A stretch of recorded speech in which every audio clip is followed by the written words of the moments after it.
शास्त्रकार यानी कि अपना जो है क्लास 10 का ये लास्ट टॉपिक है ना। 14वां अध्याय है, चतुर्दश पाठ है, ये लास्ट था। इसको भी हम लोग अच्छे से जान लेंगे, ठीक है। ये भी मैट्रिक परीक्षा के लिए बहुत ही इंपॉर्टेंट है, आप लोग ध्यान दें। बच्चा देखिए इसमें क्या दिया गया, हम लोग मेन टॉपिक पे बात करेंगे। शास्त्रकारा यानी कि सबसे पहले शास्त्र के बारे में। शास्त्र आज का नहीं है, आप लोग जान ही रहे हैं, ये बहुत पुराना है ना। इसमें कहा गया है यानी कि शास्त्रकारा में भारतीय शास्त्रकारों का संक्षिप्त परिचय दिया गया है। इसमें जो है इस पाठ के अंतर्गत हम लोग जानेंगे भारतीय शास्त्रकारों के बारे में।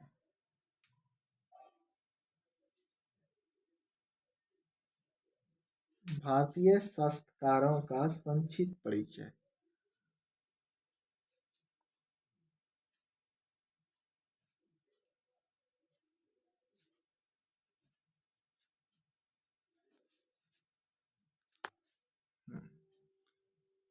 भारतीय शास्त्रकारों का संक्षिप्त परिचय हम लोग जानेंगे।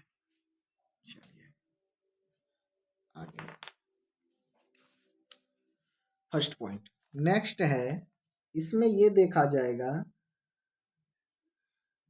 इसमें कहा गया है ऐसा सुना जाता है कि शास्त्र समस्त ज्ञानों का प्राणभूत स्रोत स्वरूप है। यानी कि इसमें कहा गया है शास्त्र जो है, शास्त्र समस्त ज्ञानों का, समस्त ज्ञानों का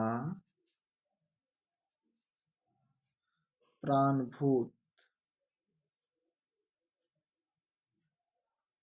सॉरी प्रमाणभूत है ना, प्रमाणभूत समस्त ज्ञानों का प्रमाणभूत स्रोत स्वरूप है।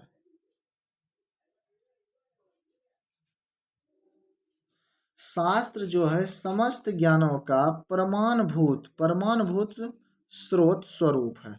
यानी कि शास्त्र ही है जो कि जितना भी ज्ञान है उसका प्रमाण है शास्त्रों में, पाठ के अंतर्गत।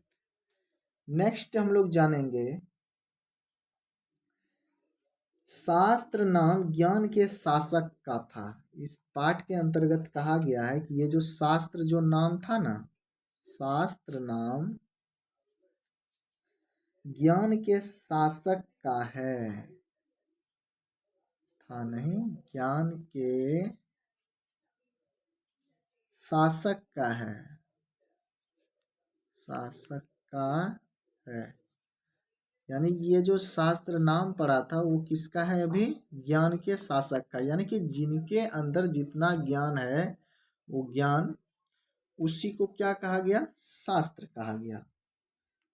शास्त्र को ही आजकल अध्ययन विषय के अंतर्गत व्यक्ति क्या करते हैं, उसको प्रैक्टिस करते हैं, रिवाइज करते हैं, ये कहा गया है।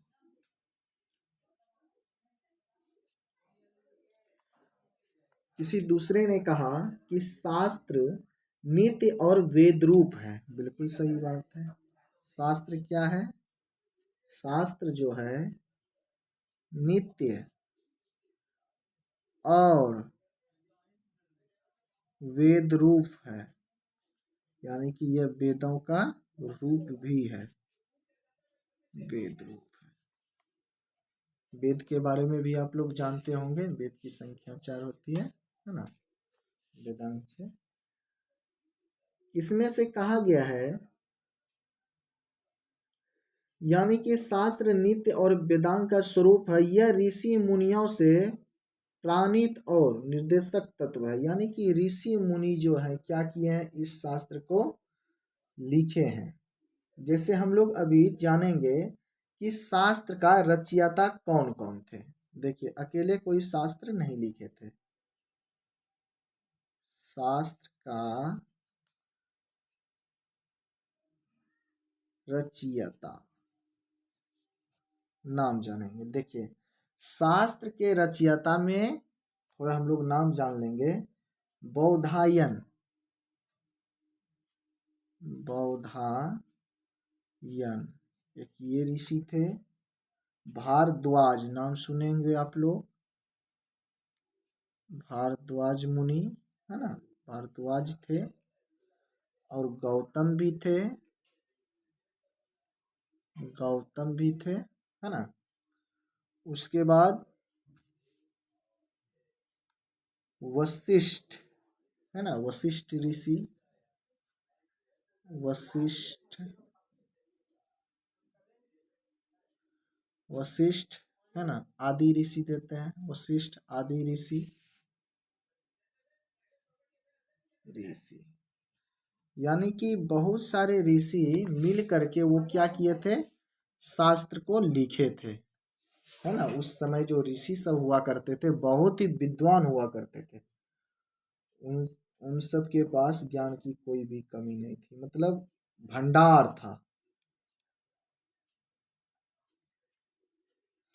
कहा गया है, एक और हम लोग जान लेते हैं इसमें, कि प्राचीन भारत में विज्ञान के विभिन्न शाखाओं को, देखिए प्राचीन भारत में क्या कहा जाता था शास्त्र को। प्राचीन भारत में, प्राचीन भारत में विज्ञान के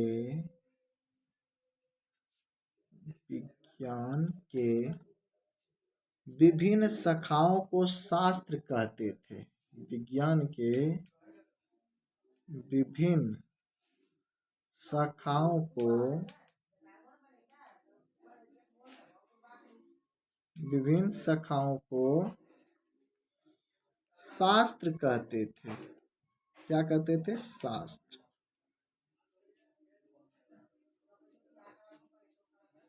क्वेश्चन आएगा कि प्राचीन भारत में विज्ञान के विभिन्न शाखाओं को क्या कहा जाता था, तो आप क्या कहेंगे, शास्त्र कहा जाता था। उसी क्रम में अगर कह देगा शास्त्र का रचयिता कौन सब थे, विद्यायन थे, भरद्वाज थे, गौतम थे, वशिष्ठ आदि ऋषि थे, है ना, वो सब शास्त्र का रचयिता थे। कहा गया है आर्यभट्ट का ग्रंथ आर्यभट्टीय नाम से प्रसिद्ध हुआ। देखिए एक आर्यभट्ट जो थे, गणितज्ञ भी थे, आर्यभट्ट का ग्रंथ, ये टॉपिक ध्यान दें, आर्यभट्ट का ग्रंथ क्या नाम था, आर्यभट्टीय, आर्यभट्टीय नाम से प्रसिद्ध हुआ। ये जो ग्रंथ लिखे थे, आर्यभट्ट ने जो ग्रंथ लिखे उसका नाम क्या पड़ा, आर्यभट्टीय नाम से प्रसिद्ध हुआ, प्रसिद्ध हुआ। ये बहुत बार क्वेश्चन पूछा गया है, ठीक है, कि आर्यभट्ट का निम्नलिखित में से कौन सा उन्होंने ग्रंथ लिखा। तो 4 ऑप्शंस रहेंगे आप लोगों के पास, तो उसमें ये जरूर देखने के लिए मिल जाएगा कि आर्यभट्टीय, तो ये आप लोग टिक करेंगे रंगे में, ठीक है। और इस पाठ के अंतर्गत बस इतना ही इसी क्रम में दिया गया था शास्त्र के बारे में, कि शास्त्र किसने लिखा, मुख्य बात है ये आप देख रहे हैं VVI, है ना, बहुत ही इम्पोर्टेंट था। तो आप लोग बच्चों इसको अच्छे से क्या करेंगे, ध्यान दे करके पढ़ लेंगे, लिख लेंगे अच्छे से। हमारा संस्कृत चैप्टर कंप्लीट हुआ। मुझे उम्मीद है कि आप लोगों को अच्छे से ये 14 पार्ट में अवगत करा दिया होगा। चलिए धन्यवाद।